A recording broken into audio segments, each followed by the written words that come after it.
দুনিয়াতে যারা অর্থনৈতিক কষ্টে অভাবে আছে, ধনীদেরকে দেখলে মন ছোট করে, আফসোস করে। হাসরের ময়দানে চিত্র হবে ঠিক উল্টা। ধনীরা গরিবদেরকে দেখে আফসোস করবে, কেন যে আমি গরিব হলাম না, কেন যে আমি অর্থের ভিখারি হলাম না, কেন যে আমার সম্পত্তি না থাকতো, এটাই ভালো হতো। জগৎ জিজ্ঞেস করে কেন?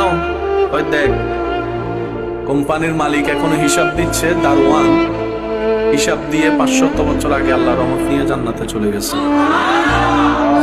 দুনিয়াতে ধনীরা খুশি, হাসরের ময়দানে গরিবরা খুশি। আজকে যারা দুনিয়াতে অর্থনৈতিক অভাবে কষ্ট পাচ্ছেন, হাসরে যখন সিচুয়েশন আপনার চোখের সামনে আসবে, আপনি বলবেন আল্লাহ তোমার দরবারে লক্ষ কোটি শুকরিয়া, সম্পদও দাও নাই, হিসাবও নাই। সম্পদও দাও নাই, বলেন জোরে করে বলেন, সম্পদও দাও নাই,